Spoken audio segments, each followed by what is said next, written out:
meni je strašno što su, ubivši sebe, ubili taj talenat koji im je Bog dao i što više nisu mogli služiti čitavom čovječanstvu i nama ovdje i samom Bogu.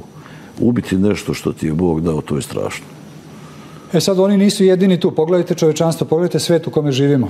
Ubijamo se. Ubijamo se neprestano. Toliko velikih ljudi, toliko velikih pisaca, glumaca, muzičara, pesnika. Koliko je njih izvršilo samoubistvo aktivno ili pasivno? Da ne govorimo. Ta zavisnost o materijalnom je zapravo duhovno samoubistvo.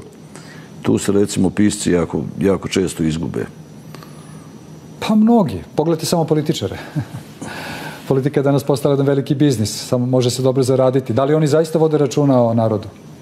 Da li zaista vode računa o našim precima koji se nama ostavili, da ne kažem amanet, ali da kažem zaveštanje? Znate, sve je to poprimilo. Više ne postoji ideologije. Znate, ranije barem postao komunizam.